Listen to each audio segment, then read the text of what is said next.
you don't need a GSI.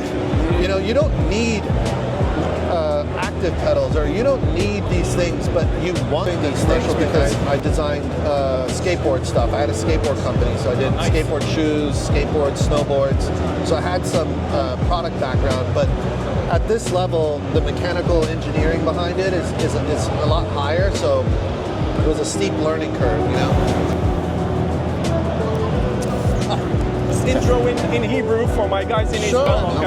חבר'ה, אנחנו מתחילים את הרעיון עם חוזה מ-GSI, בעלים, מנכ"ל, הוגה כל הרעיון הזה, ונשאל אותו כמה שאלות, נעביר לכם אחר כך את התרגום. A lot of people are very excited about your wheel, very excited about the future and where you guys are headed. You're pushing the industry, obviously. We like what you do with your cooperation with Dan. Thank you. Everybody loves him. So kudos to Dan, who's standing right over there. Maybe we'll catch him into the frame later. I just wanted to talk about your background. What got you into this? Okay, so the way I got into sim racing is I used to race real cars as a hobby, right? So I used to race Porsche, you know, and I would go around the United States to different tracks, and you know, do club. It's called club racing in the United States. So like you know, the Porsche Cup and that kind of stuff. And then my son started go-karting nationally. And I couldn't afford both. I couldn't afford racing cars and racing go-karts at a high level. So I let my son do the majority of the racing. And then when he was finished karting, just before the pandemic, I got into sim racing. Just for my love of racing and you know, also how cost effective it was just to go racing rather than you know, spending large amounts of money to go racing. So you know, my background, I was a television director. You know, I directed television show promos, commercials, those kinds of things. I was in advertising for 20 years. So the marketing part is checked? Yeah. So that's why, you know, like our marketing is the way it is just because of my background experience with that. But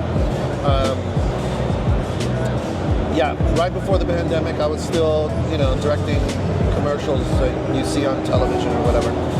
And then I was just tinkering around with the design for a wheel, and I started getting into 3D printing and like making my own wheels and you know, DIY.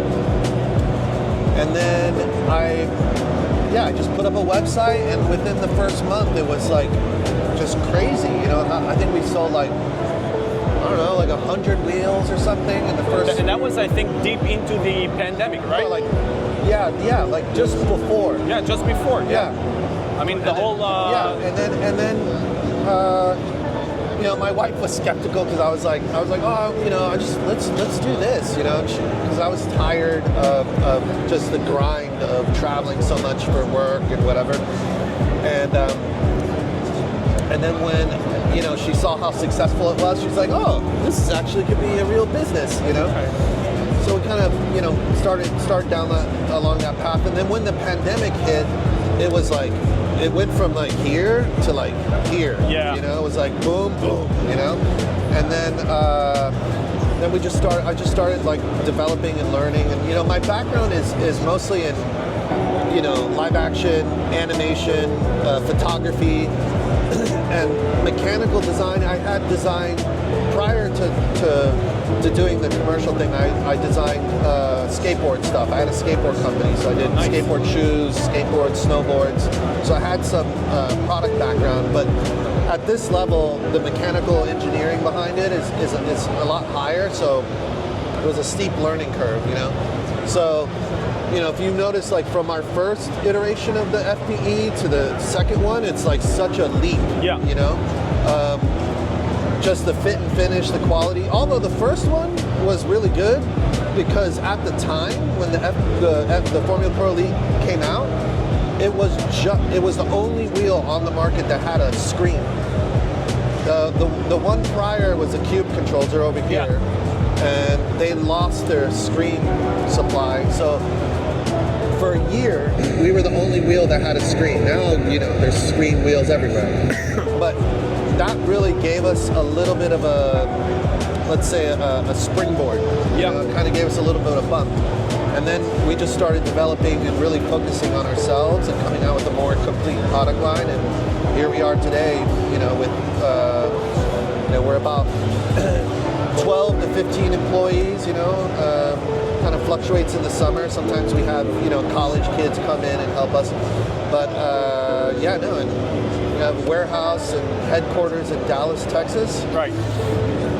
And, you know, that, you know, it's just, I think it's been really cool to see where, you know, how far the company's come. Even in the early days, me and Dan were on the same sim racing team, right. Geodesic, you know, and I was showing those guys, like, look what I'm making, and I had like a Leo Bodner board, and I was putting together like little, you know, DuPont cables, and it was a cabling mess, and Dan's like, he's an electrical engineer, he's like, right. why don't I make you a PCB board? And he made the first PCB for the first wheel, and then once the company started taking off, we hired Dan full-time as the head of electrical engineering at GSI.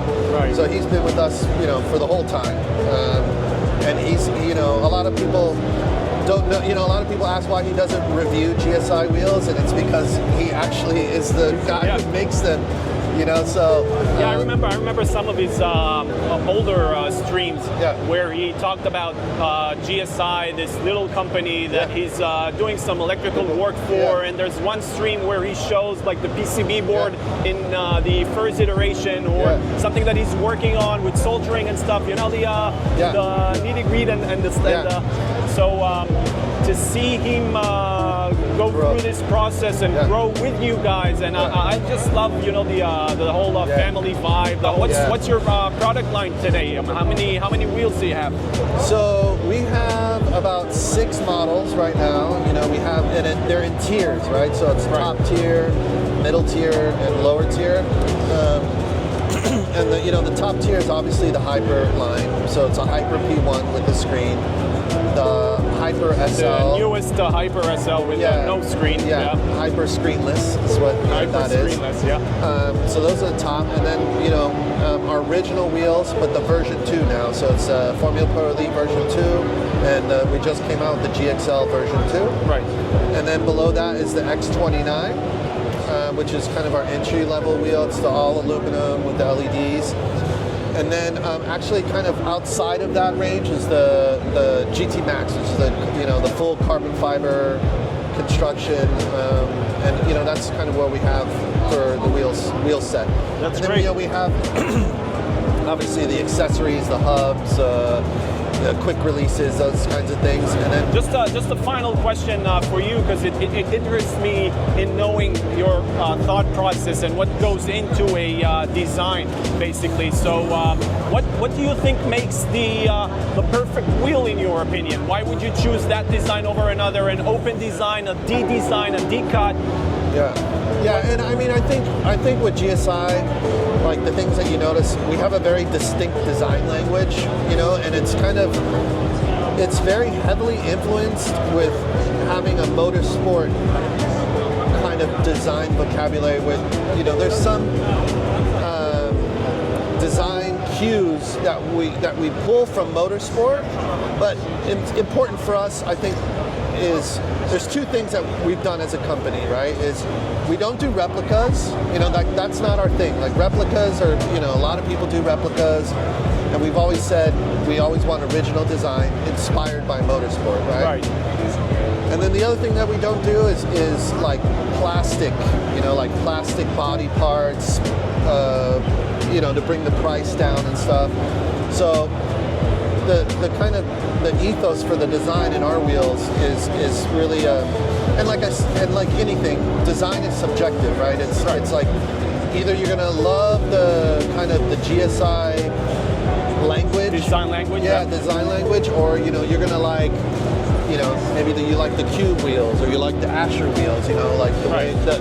But I think for us, the part that we love about wheels in general is, out of everything on a sim rig, the steering wheel is probably the strongest emotional connection you have with the peripheral. You know what I mean?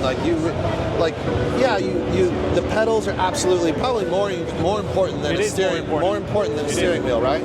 But the steering wheel is almost like the cherry on top of your rig. You know, you have like this like emotional connection. So I think with GSI, you know, there's things that, you know, people think that you might not pay attention to, but like we pay attention to how like the harmonics are of like when a shifter, how satisfying that sounds that and feels. click and and how satisfying, you know, like on the hyper wheels, you know, it's got the open bottom, right?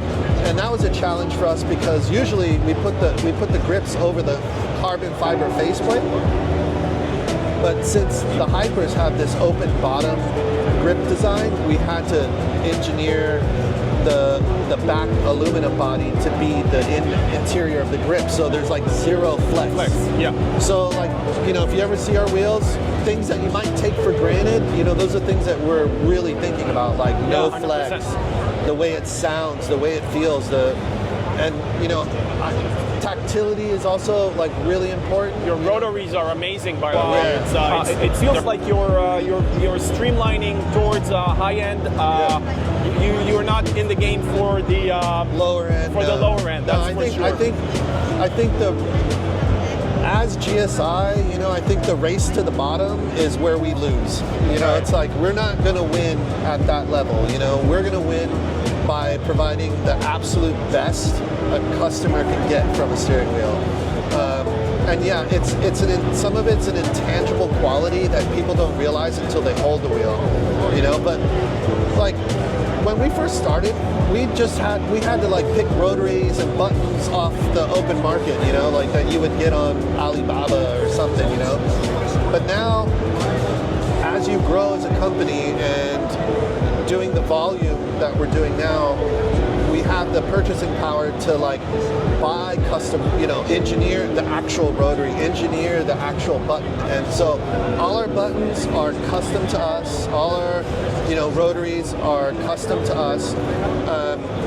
You know, like we can affect how they operate, right? So we can increase or decrease the tension on the rotaries. But we weren't able to do that when we first started. You know, it was just kind of like, oh, you know, look on the internet and like we're gonna buy this rotary or we're gonna buy this button like from Omron or whatever. So now it enables us to do things that are even exceed real life racing, you know, and that's the part that sometimes I think, you know, sim racers are very particular, you know, with you know, when you're racing in a real car, you know, like when I'm racing when I used to race Porsches, right? The steering wheel, you know, it was like you put it on, the thing would be like this. No significance. You know, it's basically you drive it with your wheel, with your feet, basically, and the steering wheel is there just to point the nose, and it's not. You know, even you're driving in the car, you're driving down the pit lane, and the car's like, and it's making all this noise and like rattling, and like there's like washers and things like making a lot of noise inside the car. And it's a mess, right? And when you're you know, when you're sim racing, it's kind of like everything's quiet and you can focus, and like if something is wrong on a steering wheel, like you'll feel it immediately. You'll feel it immediately, and you know, when you're spending the amount of money that you're going to spend on a GSI, it's an investment in your hobby. You don't need a GSI. You know, you don't need active pedals, or you don't need these things, but you want these things because there is that emotional connection. You want to be like excited when you get in the rig. You know, like you can just put on a $100 Momo and some buttons, and you'll be fine, right? But those are things that I think as a brand we try to respect, you know, and we try to live up to the challenge, because I think sim racers, they challenge companies to like even rise higher, you know. For sure. Because I think coming from this industry, so it was infantile like 5 years ago. Yeah. You know, and now we're coming to a level where, like I was saying, I think our wheels exceed real life equipment, and getting to a point now where it's I think the quality and a lot of the sim racing products that you see here today are at like a broader consumer electronic level, even higher. You know, we make parts. Our parts are made in several different countries, China included. You know, you know, even in Europe, different parts of Europe. But all those parts come back to the United States, and we have a staff, you know, about eight guys there that all they do is assemble the wheels.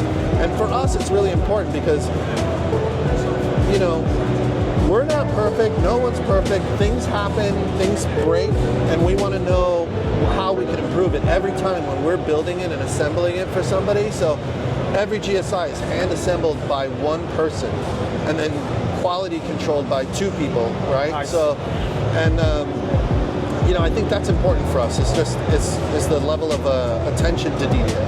You know? 100%. Yeah. Wow, that was amazing. Thank you so much for giving us an insight to how you guys operate and think, and we look forward to seeing some amazing stuff from you, I'm sure. Yeah. Here, you should get Dan. Dan. Oh, of course, Dan. He's Dan. drinking water. Danny. Come say hi. Dan, come here, buddy. Say hi. Hey. So this is our Suzuki, the man. This is our engine. So inside every GSI, it's this guy. So every wheel, yes. So you get a little bit of Dan in every wheel, every single wheel you get. Yeah. That's amazing. So I designed the outside, but Dan is really the heart and soul of like all the electronics inside a GSI. It's all him. Yeah. In our interview a few minutes ago, I told Jose that I remember some streams, your older streams, where you were talking about the boards and stuff that you make for this small company, GSI or whatever, you know. And I was looking for it, and I was like, who the hell is GSI? I don't remember GSI. That's amazing how to see how you guys grow together. And obviously, we adore your streams. We think that you're one of the best reviewers. When you do review a product, you don't review a lot, but when you do review a product, it's very technical. It's very down to the details, and we love it. So great work and amazing team up. Thank you so much for having us. Do you want to tell us anything about about how it is to work together with Jose in GSI? I mean, till this point, I mean, it's been like 2 years now or so. It just does not feel like working, and I think that's the best thing there can be. It's like it's not like on every Sunday you're like, oh, Monday. You don't have that anymore, and it's just great. It's a cool team. No, we're lucky. Yeah, we're definitely lucky. We get to anytime where it's stressful in the office, I'm always like, hey guys, remember, we make really cool shit. You know, it's really cool stuff. So I want to come work with you guys. I want to come work with you guys for a minute. I'll take vacation. I'll come work with you guys for 2 weeks. That's going to be amazing. Cool. All right. Hey, well, thank you so much for having me. Thank you so much for having me. Yeah, I appreciate it. A lot of respect. Yeah, absolutely. And you know, hi to the community, your community, and you know, we're here. You guys need us. Thank you so much, buddy. Thank you so much. Thank you, Dan, for having me. Thank you. Bye-bye. Bye. Hey, thank you so much. Let me give you this.